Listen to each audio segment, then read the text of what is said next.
Hello, everyone. Welcome to Author Nation. I am Melody and the founder and the host of the Thursday live Author Nation interview show.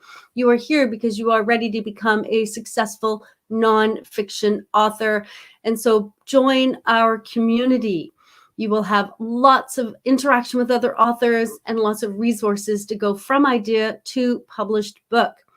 Today, we are talking to Candace Plattor about self-help books and using the power of your story in your work. Ms. Plattor graduated from Adler School of Professional Psychology with a master's degree and MA in counseling psychology back in 2001. For over 20 years in private practice, she's been helping clients and their loved ones understand their addictive behaviors and make healthier choices. Let's welcome Candace Plattor. Hi, Candace. How are you today? Hi, Melody. So good to see you. Hi, everyone.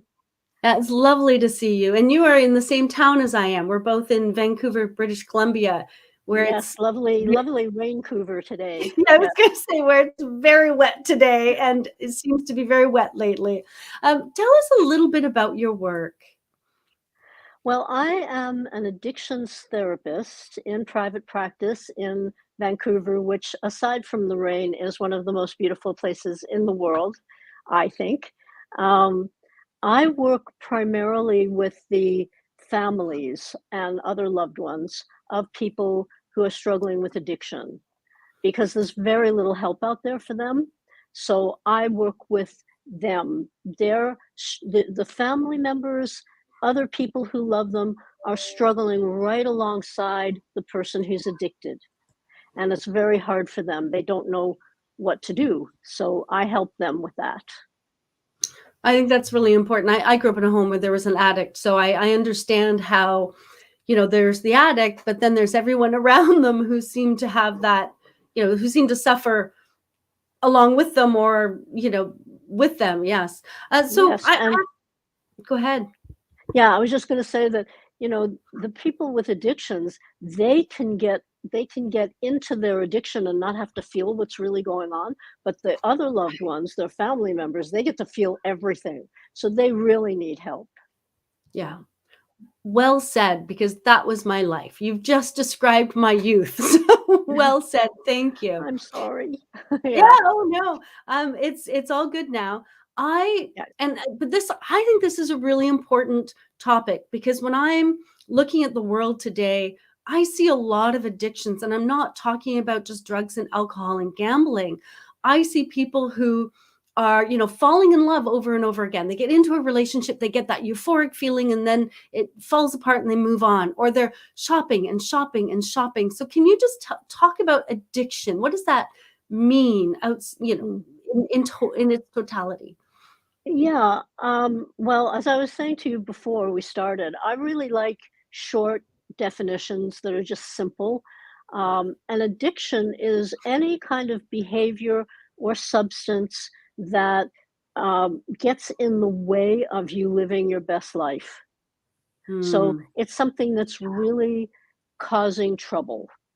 So Yeah. most people like to go shopping, and they go shopping and they have a good time, or they go to the casino and they do the slots or whatever. But somebody that's going all the time, they start every weekend, they go every night, it just progresses and progresses.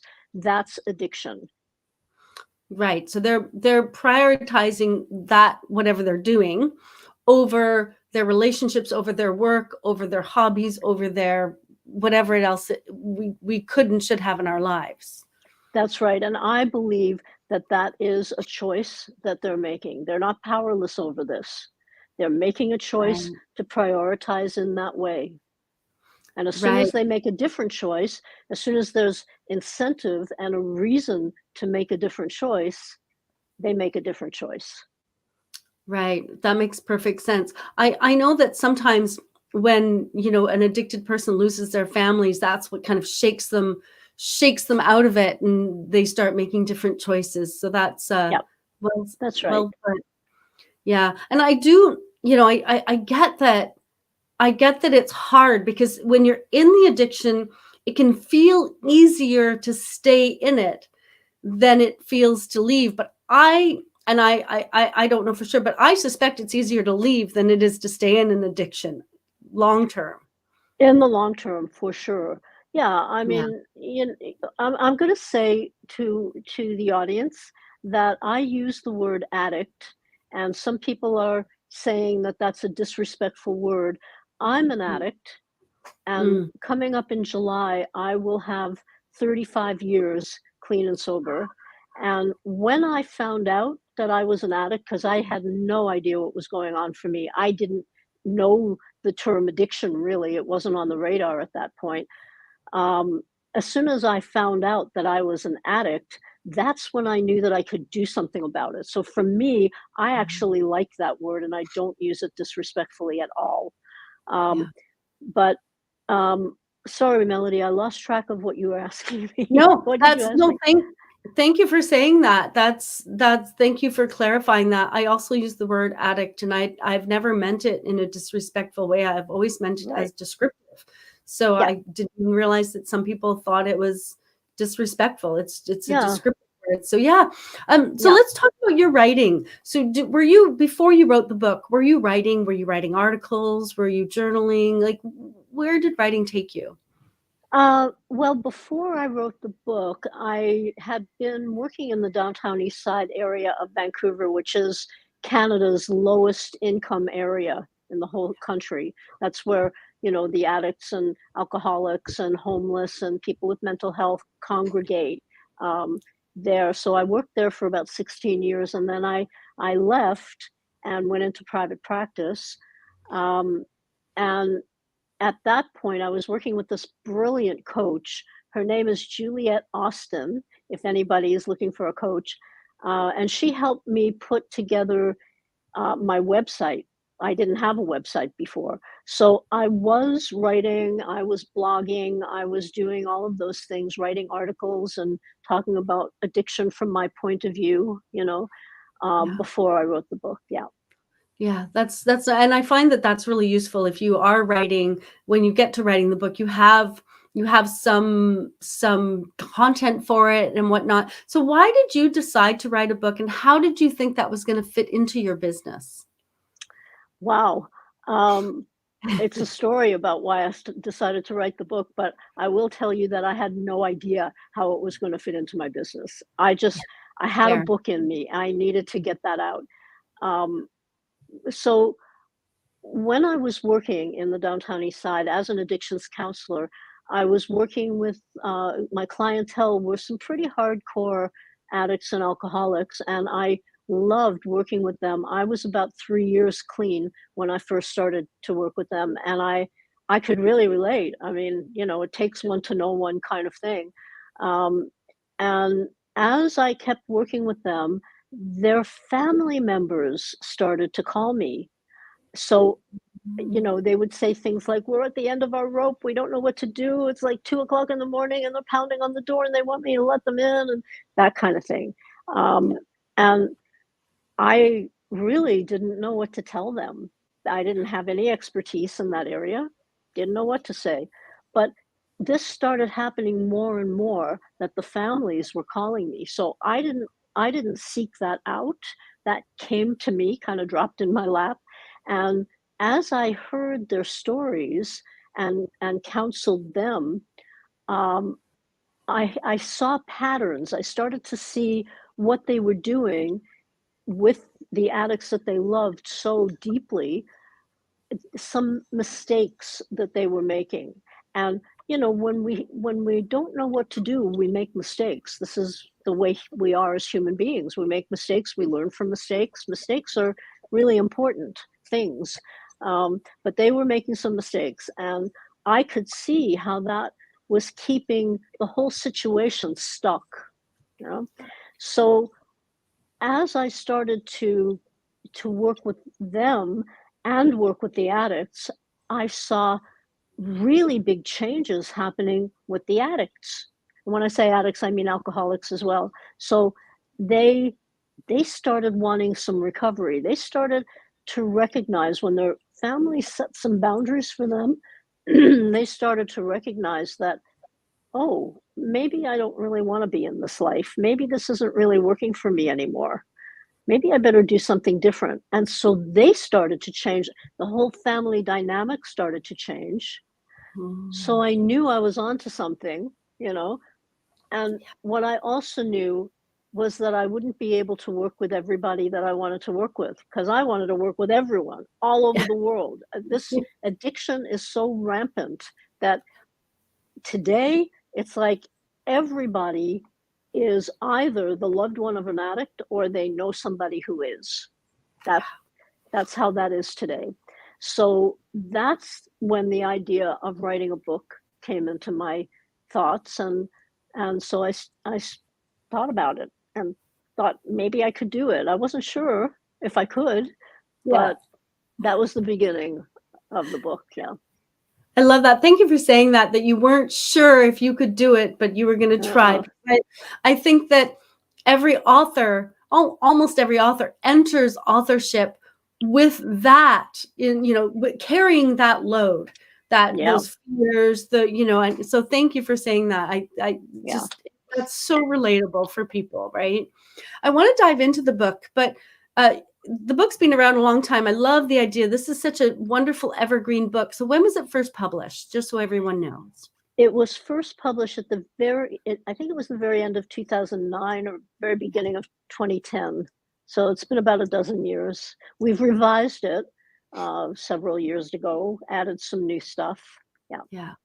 Yes, absolutely. And that's a really great point. This is an evergreen book. This is something that's been serving you for a long time. It's something that you could do a second edition of as you go, as you learn and you master what you do even more, right? And so for people out there, you can write a book. It can last a long time. It can continue to serve you and your clients. So Yeah. let's talk about the book, It's Loving an Addict, Loving Yourself. Do you want me to hold it up and I'd show love to see a copy. Yes. Okay. Brilliant. So Thank you. It's a beautiful book. It has a butterfly on it. I'm going to ask you about that later because I see a okay, it's butterfly in got the background. two butterflies on it. But there's a story. I Yeah. know there's a story, and it's an There is a award-winning book. story. I can see Yep. there's an award on it as well. What is the Yeah. promise of the book?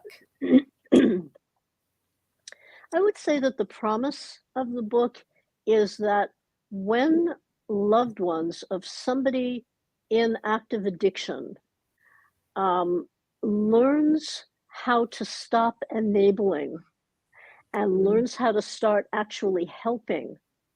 I can give you a definition of enabling in a minute if you like, but when people can stop those behaviors, we can kick addiction to the curb.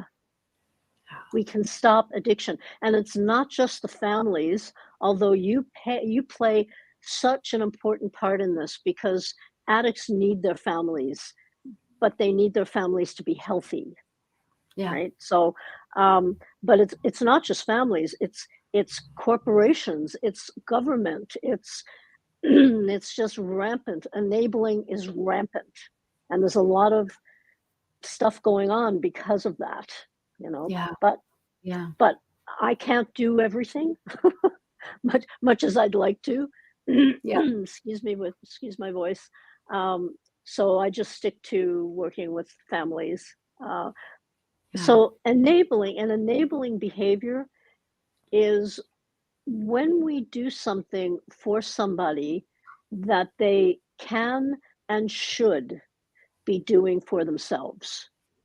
And when we Yes. continue to do those things for somebody, we're enabling them to basically stay stuck in to stay stuck in their own dysfunction. A Yeah. helping behavior is when you stop doing that, you basically let people figure it out. You love them, you support addicts in their recovery, but you no longer support them in their addiction. And Yeah. that's a hard one for families, but you don't support the addiction. You love them enough to not support them in their addiction. You love them enough to support them in their recovery. Yeah. And this might seem like an odd comparison, but I'm a parent.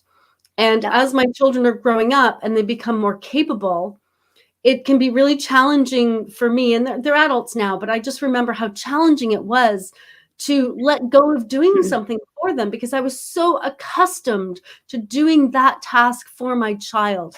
And I Yep. had to remember that I needed to back off and stop doing it. And when I didn't, I noticed that often their behavior went off to the side because I was enabling them. And Yep. just, and I'm not calling children addicts in any way, shape, or form. I'm just saying that Right.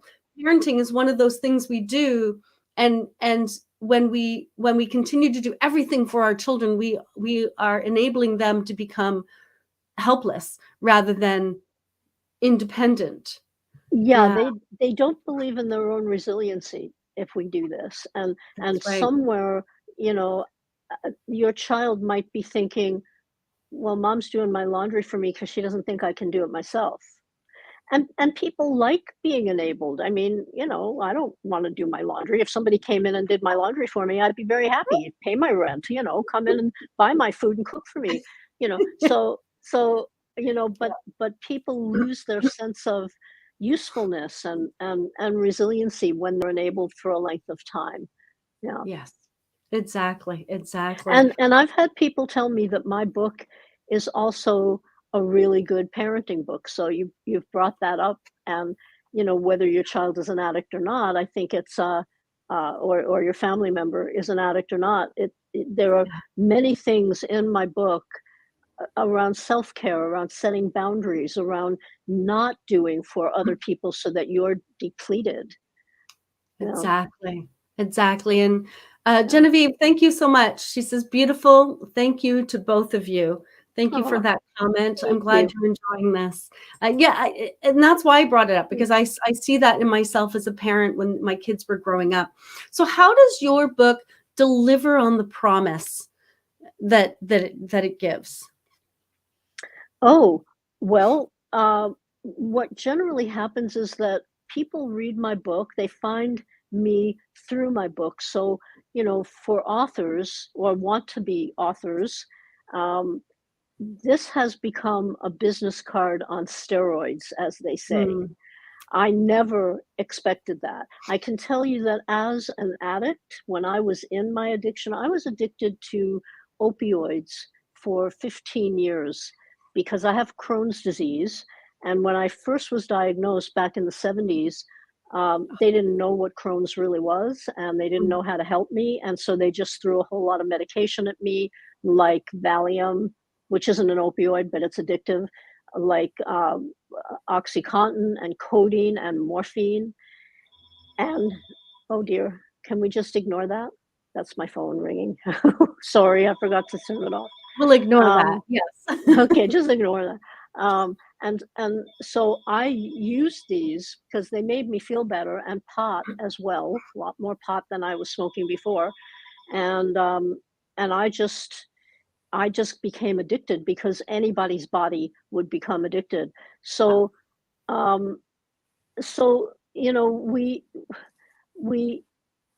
when we stop, um, the way it fulfills the promise, is that people read my book, they get a lot from my book. And what I was saying was that as an addict, I didn't think I would ever be able to ever do anything that helped the world. I Mm, mean, I was an addict, you know, I was yeah. suicidal. I didn't want to live. It was a very difficult time for me. Um, and several years later, I write this book that wins awards. It's like, what is happening? you know, that's kind of how things went for me. Well, so people get my book, they read my book, they like what they're reading. They like that I'm talking about choice, that addicts are making a choice to use or not use. Definitely I made a choice to stop using. It wasn't easy. It wasn't fun, but in the long run, my life has become so much better. And this is what they hear in my book. So then they go to my YouTube page, or they look up my TEDx talk, or they start getting to know what it is that I'm saying. And when they work with me, we we have a team of counselors, and we teach people how to stop enabling, Mm, basically. We teach them, a lot of loved ones have a problem saying no. Mhm. And, they're people pleasers, they're codependent, which means that they're putting other people's needs ahead of their own. Me too, Melody. I mean, I'm a recovering people pleaser as well.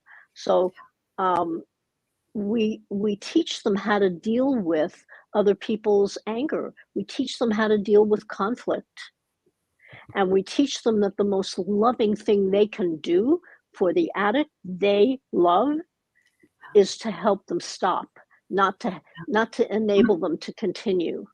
Yeah. So the book is the kind of the introduction, and then they look at other things, and then they contact me. And most of the people who contact us to work with Love with Boundaries, they're at the end of their rope. They truly are. They've tried other counselors, they've tried other methods. They just don't know what to do, and we show them what to do, and it Yeah. works.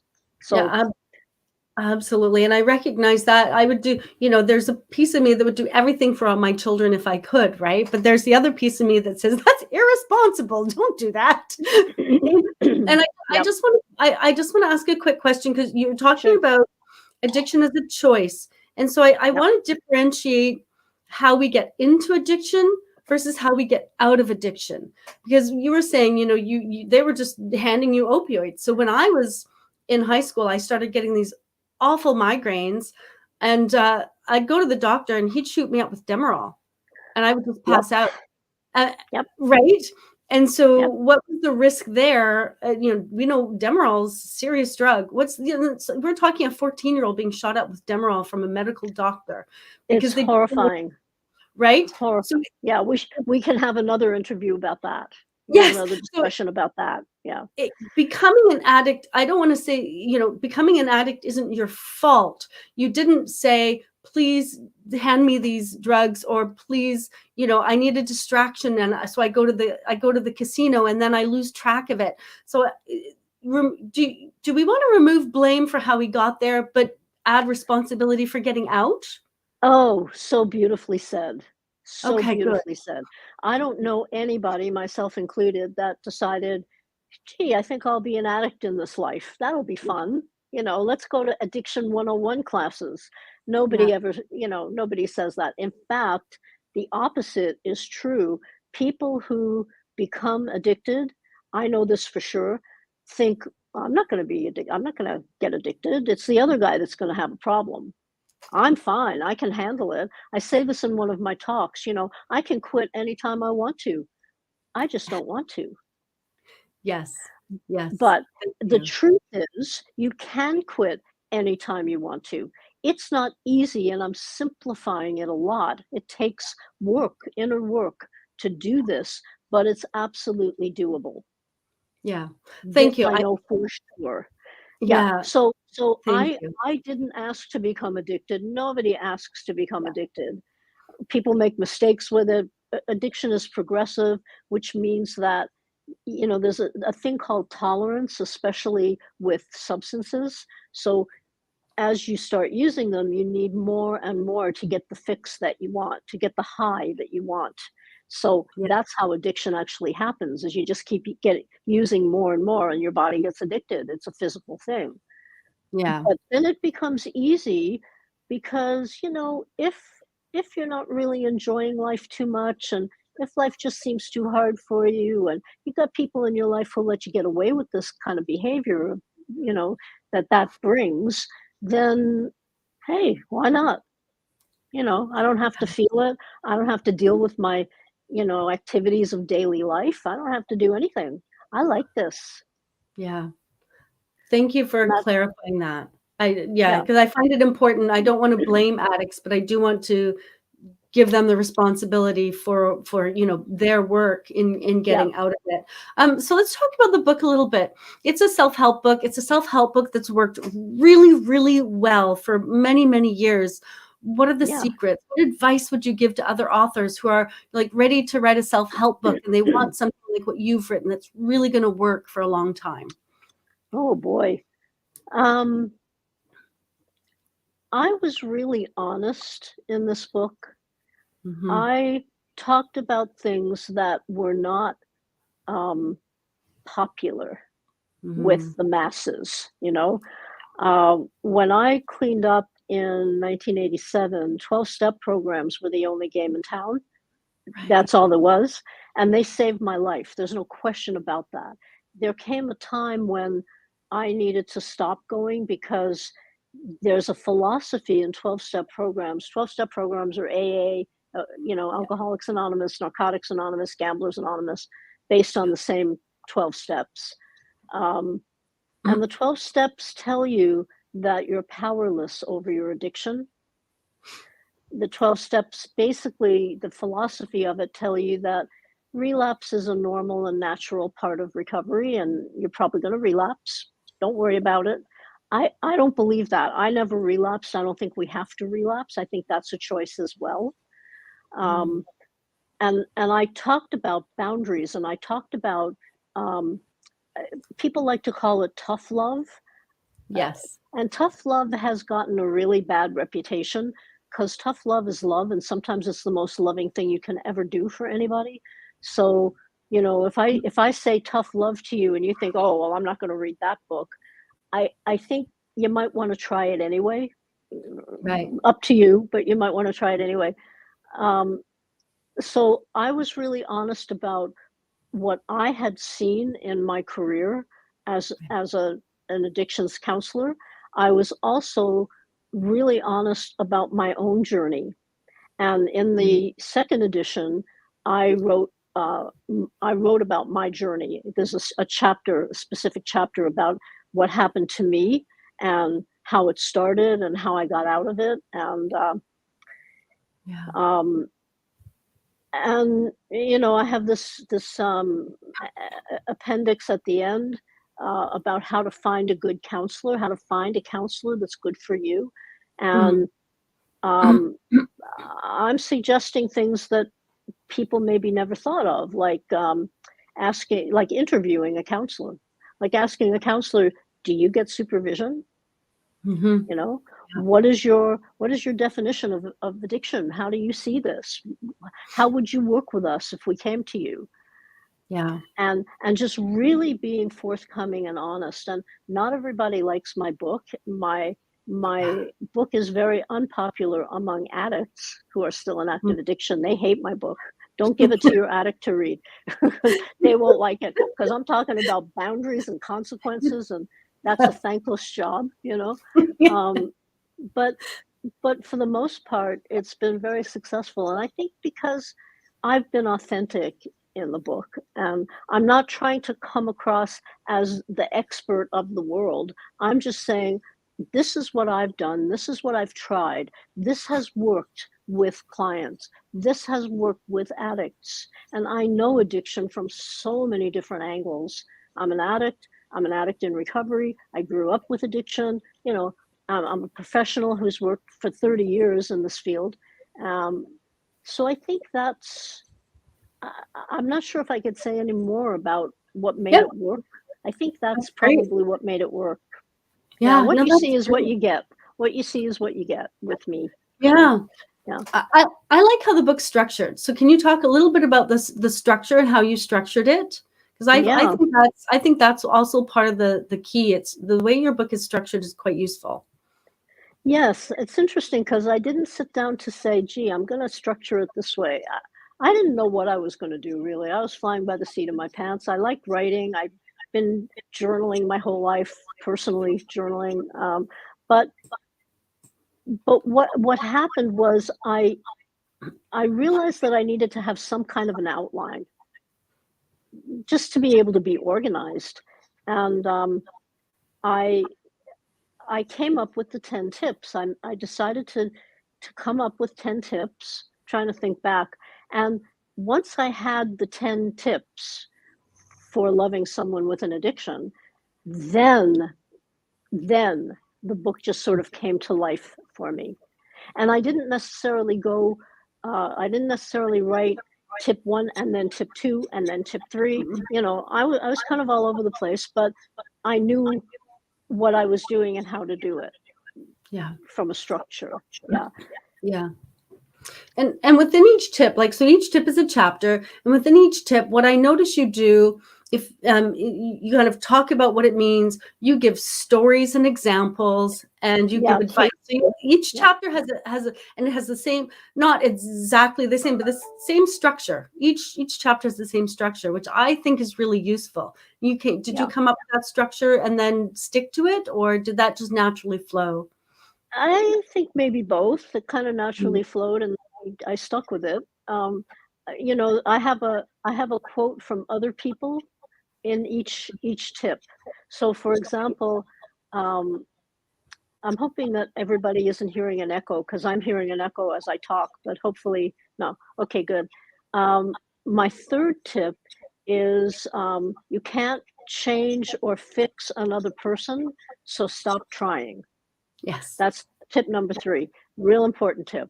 And the quote in that one is from Robert Heinlein, who was a fabulous, fabulous science fiction writer. He wrote a book called Stranger in a Strange Land, Hmm. which I loved because I always felt like I was a stranger in a strange land my whole life. Um, Still do sometimes. But the quote from him is, never try to teach a pig to sing. It's a waste of your time and it annoys the pig. Yeah. I mean, what I'm not trying to call addicts pigs. I'm an No, addict too. I'm no, not, no.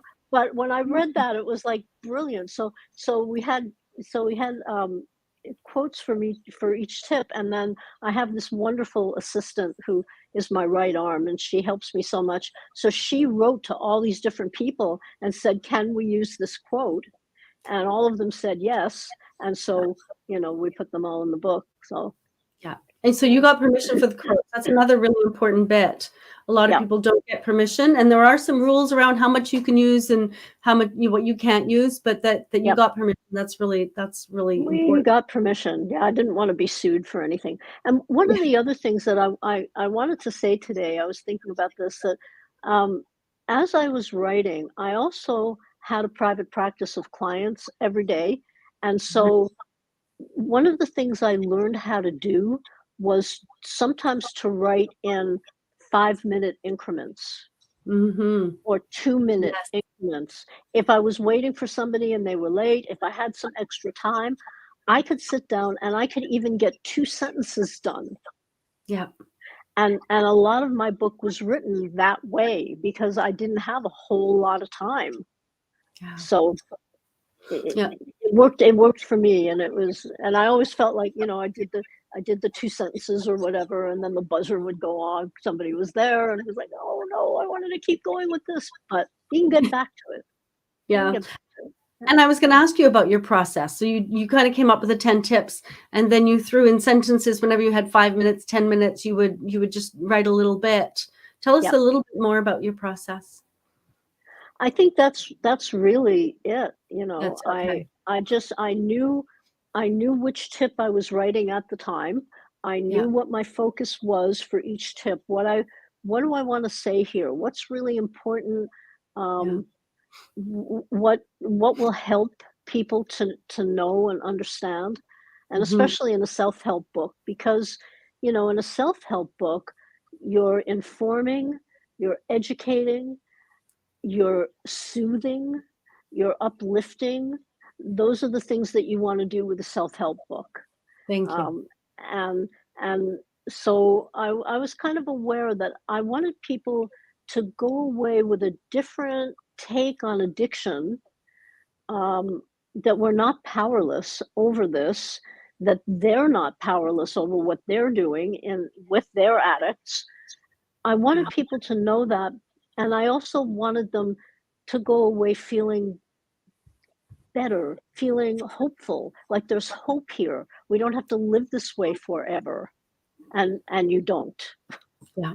Yeah. That's really important in a self-help book, that you offer the inspiration, you offer the hope, you offer the motivation, because if that's not there, then the book, people won't continue to turn the pages, and they Right. won't refer the book out, and they won't use the information. So thank you for that. That's really important. I was also Yeah. going to say, when you're in your office and you write those 2 sentences or those 3 sentences, it's really interesting that you're saying, but I wanted to write more. What I often tell authors is, don't don't finish at the end of something. Finish in the middle of something. Because when we get writer's block is often when we finish something and it feels we're done, we walk away and we come back. It's like, I felt done. Where am I? But if you kind of Right. finish in the middle of an exciting thought or paragraph, when you come back, you're like, oh, right, I was doing this. And that stirs the brain. And then you're less likely to get writer's block. So did you get a lot of writer's block? I didn't Yeah. get a lot of I did a little bit. I think Yeah. everybody does. But Yeah. I think because I did it the way you were talking about, and also because I had the outline. I had the outline of the tips. I knew where I was going next. And I kind of knew at the very end with the first book before we edited it, I knew when I was done. I mean, I did it on the computer, but it's kind of like I knew when to put the pen down. I knew I Yeah. was done. Yes. Yeah. And I So didn't good. have any idea what would happen after that. And I remember the feeling of public of print, the copy being sent to me and it being in my hands. Oh Yeah. my God. Oh, what an amazing feeling. So Yeah. if you're writing a book, Yeah. keep going and publish it, and self-published or otherwise, publish it so you can feel it and love it and Yeah. cherish Yeah. it and be proud of yours. I teach people how to, I teach people when they do something that they're really proud of to put their arm out like this and then to turn your hand over and then to pat yourself on the back. Yeah. Yes. Yes. Definitely. Celebrating success is really important in life. And we often forget to do it. We're told, oh, you're supposed to be successful. Move on if you are. But it's stop, Oh, celebrate, no. and then, stop, celebrate, right? And then think about, Celebrate yeah, everything. And in fact, absolutely. find things during your day to celebrate. Find things like little tiny things like, I wrote 2 sentences or, I got out of bed today. Yay. Yes. You Yeah. know? Sometimes getting out of bed is like a big celebration. So let's talk about the butterfly. We have a few minutes. Oh, Let's talk about the butterfly because the I'm so butterfly. curious. Want to tell us Okay. the butterfly So, story? yeah, I will, but first I'll explain that um on the cover, the reason there are 2 butterflies is the back one, the gray one is the addict and this one is you, the loved Ah, one. okay. And So you you can want to shine tell it. and you can Yeah. come forth. Um, and then on the workbook that goes with it, I have a butterfly on that too. And if Yeah. you can see, it's hands that are chained, and Yeah. then the butterfly comes out and the chains fall away. Of course, I can't show you the chains falling away, but Yeah. okay, Yeah. so the Also an butterfly, award winner. sorry, Also an award-winning book, your workbook, just wanted to the say. workbook is as well. Yeah. Thank you. Yeah. Okay, so the butterfly, I absolutely love butterflies, and not just because they're beautiful, but because a butterfly starts out as a caterpillar, and the caterpillar gets absolutely no respect. The Mhm. caterpillar is crawling around on the ground, and little boys like to squish them, you know, to death. And little girls like to, caterpillar, they like to shriek, right? And and science teachers dissect them in biology class. They just get no respect at all. But and I know that I lived my life as a caterpillar for a long time. I just didn't know that there was another way. Now I do, it's not negotiable anymore. But I didn't know.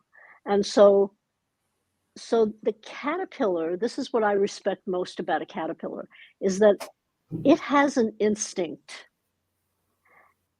It knows that if it doesn't change, it's going to die.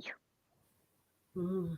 And that's the way a lot of us feel. It's like, oh my God, I got to change this. This is not working for me.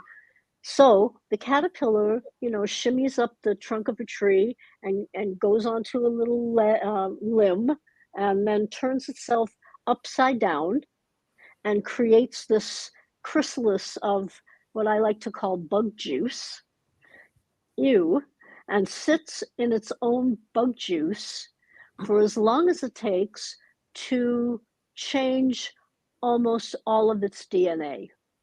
The only thing that's left in a butterfly of a caterpillar is the spine. That's where the caterpillar was, right? It's changing everything else and growing these wings. And then as soon as it's ready, not a second before, not a second later, it emerges into this amazing, fragile, strong creature, vulnerable but strong. Nobody ever says, ew, a butterfly, like they do with caterpillars, but it's the same animal. It's the same thing, right? It's just changed. It's metamorphosized or whatever that word is. And it's beautiful. I love it because today, at nearly 35 years clean and sober, I am a butterfly. Beautiful. And I started out as a caterpillar. And we all have butterfly potential in us. And hopefully it won't take anybody else 35 years. Well, it started before 35 years, but I mean, life is so much better. And I think probably butterflies feel that way, that they're glad they're not caterpillars anymore.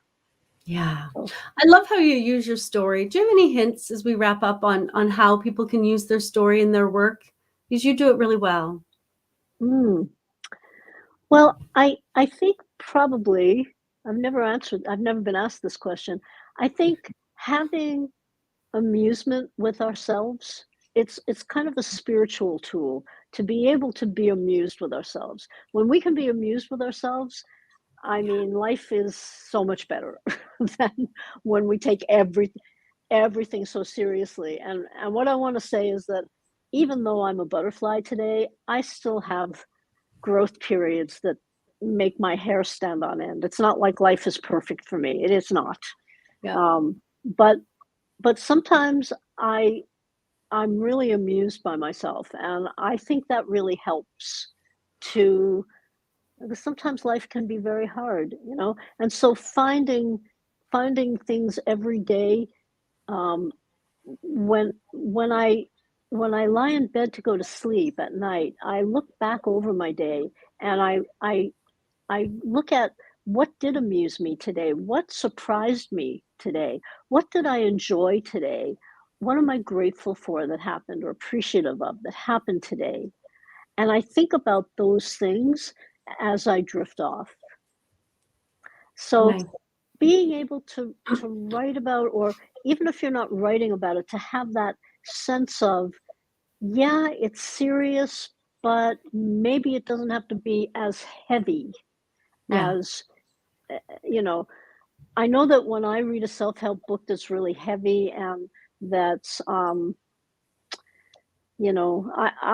usually don't finish it. And I wanted to make sure with my book that anybody in the world who spoke English, it's now been translated into 2 other languages, which is really cool, but anybody who spoke English, even if it was English as a second language, that anybody could read my book, right? And so I kept it at about a grade 8 level, and I kept it simple. And I think that's another tool that we can use, to not make things so complicated for ourselves and for other people. Keep it simple. That wonderful KISS thing, in 12-step programs, they call it keep it simple, stupid. I don't like that. I like either keep it simple, sweetie, or keep it super simple. Well, I like keep it super simple. I like Keep that. it super simple. That's great. Yeah. I like that. Yeah. Excellent. Thank you. So if you're out there listening in, thank you for joining us today. Learn more about Candace at lovewithboundaries.com. Or I also suggest you check out her YouTube channel. She has lots of really excellent goodies there as well. Both of those links are in the description. Candace, what are you working on right now? Have you just finished another book? Do you have another book in you? Well, I have 3 books now. I have a journal. I'll just show you. I have a journal as well. Beautiful. Self-respect It's a Sunday for your soul. weekly journal for people who love addicts or anybody else, and it has like really beautiful photos, and then a place for you to write. Gorgeous. See, this is backwards for me. That's why this is so awkward. But Right. the writing pages have butterflies on them, Yeah, of they course. do.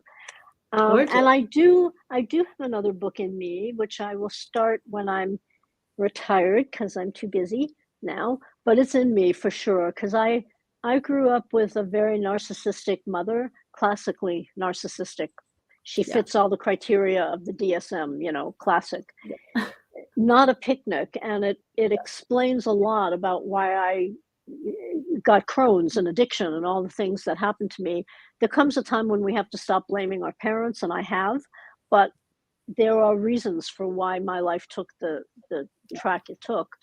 So narcissism, coming from a family being raised with narcissists, uh, being codependent, looking for love in all the wrong places, a codependent and a narcissist find each other Yes. because a narcissist needs to be adored. They need to be absolutely adored, and a codependent needs to adore someone. Yeah. So they Yeah. come together, but it's really kind of more like this. Yeah. It's an unhealthy. Yeah, it's not a gentle holding hands. It's a. It's not Yeah. and it's not really love. It just Yeah. kind of feels like maybe it should be. But Yeah. so I Absolutely. have that book in me about what narcissism can do. Love it. Yeah, how More of a that can memoir. manifest. More of a memoir when you're ready. Brilliant. Yeah, an Yeah. educating memoir. Yeah, Yeah. yeah. Brilliant. Thank you so much. Where can people reach you? They can reach me at lovewithboundaries.com. Mhm. That's all one Perfect. word, lovewithboundaries.com. Or they can reach me at Candace at lovewithboundaries.com.